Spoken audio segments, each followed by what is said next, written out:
Si Ariette from the red team. Watch. Ariette hails from Nevaisia, kung saan kilala siyang sumasali at nananalo sa mga singing contest. She bakes on her free time and dreams to have her own bake shop someday. Here she is to sing Holding Out for a Hero, and she's gonna need one.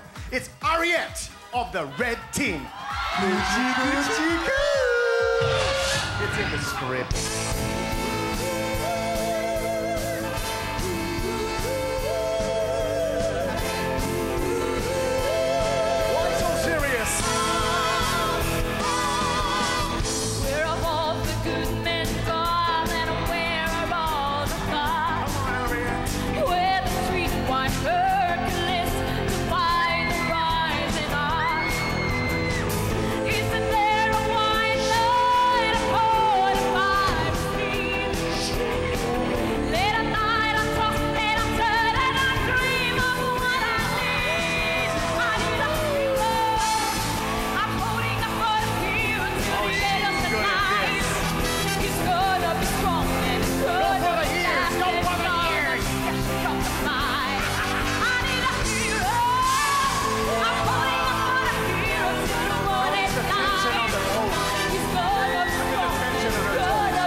Gentlemen, as you were.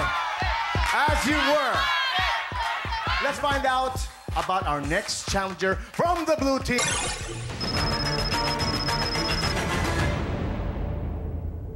So, judges, kanino mapupunta ang mga points ninyo? Yeah, tell us, quickly. Aiza! I think si Ariette nga medyo nakikiliti. Tama ba yung pagkakabigas ko ng pangalan mo? Yeah, Ariette. Ariette. Medyo nakikiliti nga siya. Pero I think naging maganda tignan kasi kahit nakikiliti siya, inilalabas na yung kiliti niya sa ibang paraan, no? And yung kanta niya na I Need a Hero, nagkakaroon ng ibang DN nung alam mo yung pinipigil niya yung kiliti na I need a hero! Alam mo yun, yung may gano'n may gigil na kailangan niya talaga ng hero.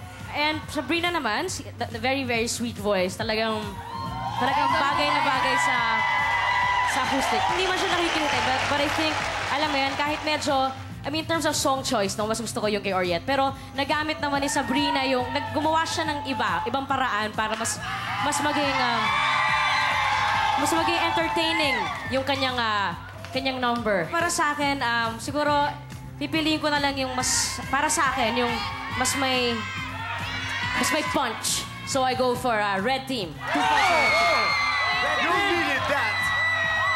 It's okay. Si Jimmy na ba ang susunod magsalita? Si Jimmy? Ang objective ko sa buhay maging gentleman, no? Kaya hindi na ako titingin sa inyo kasi nahihirapan ako. Dito na lang titingin. Ang gusto ko lang sabihin is siguro song choice is very crucial. Kailangan mo sa mga gantong format, na contest, kailangan magpakitang gilas ka no?